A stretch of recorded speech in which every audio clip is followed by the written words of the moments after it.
ايه بقى؟ نعم نعم. طيب الشيخ حازم صاحب اسماعيل ربنا بفك أسره وجميع المؤسورين الذين هم أمثاله. كان هينزل الانتخابات وكان هيرشح نفسه لولا تدخل الزبالة اللي بره واللي جوه ما خلوش. فهل هذا يعتبر ماشي، من ما الكفر؟ هو لو دخل، هو كده كده قانون انشاء الاحزاب اللي بموجبه بتنشئ حزب، اللي بموجبه بيحق لك ترشيح رئيس حزبك للسلطه. قانون انشاء الاحزاب بينص ان لا تفرقه بين الناس على حساب الدين، ده بند كفر بامتياز. بينص على ان الحكم للاغلبيه زيه زي بقيه القوانين والدساتير بتشرع بنفس المبدا.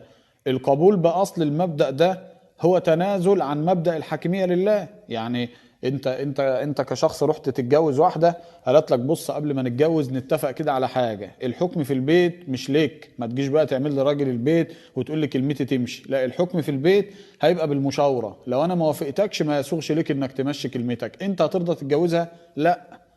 لو حكم كرة القدم قالوا له بص انت مش معنى انك هتصفر وتقول اوت يبقى اوت، فاول يبقى فاول، لا، احنا هنمشي الماتش بالايه، بالاراء والاغلبيه. هل ده بيمشي اصلا؟ يعني احنا هل نتقبل الكلام ده في الدنيا واحنا بشر عبيد زينا زي بعض؟ لا. نيجي على احكام رب العالمين ونقول له بص يا رب احكامك دي على عيننا وعلى راسنا، بس احنا مش هننفذ منها اللي على مزاجنا، اللي الاغلبيه عايزاها نمشيه. طب الاغلبيه ما عزتش كلامك يا رب، والله احنا مؤمنين بس مش هنركنه على الرف. ده كذب اصلا، احنا كده نبقى كذابين، لم نؤمن بالله ربا، لم نخضع لشرع الله عز وجل. وبالتالي الرضا بمبدأ الديمقراطية، سواء بقى مبدأ البرلمان، التشريعات، سن القوانين، أي سلطة داخلة تحت قبة الأغلبية والتشريع الشعبي وكذا، هي رافضة أصلا لألوهية الله عز وجل. تقول يعني لي بقى بس يحسنون يعني صنعا. يعني دي واحدة. الشيخ حازم صاحب اسماعيل لما كان هيرشح نفسه وزي ما قلت ده كان بيعملها من مبدأ الكفر، هل هو كان كافر؟ أنا مش ماشي، فاهم.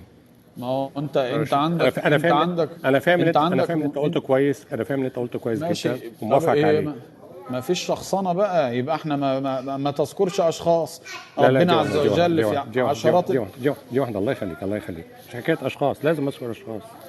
كمثال الشيخ حازم اسماعيل، هذا معناه ان هو كان كافر؟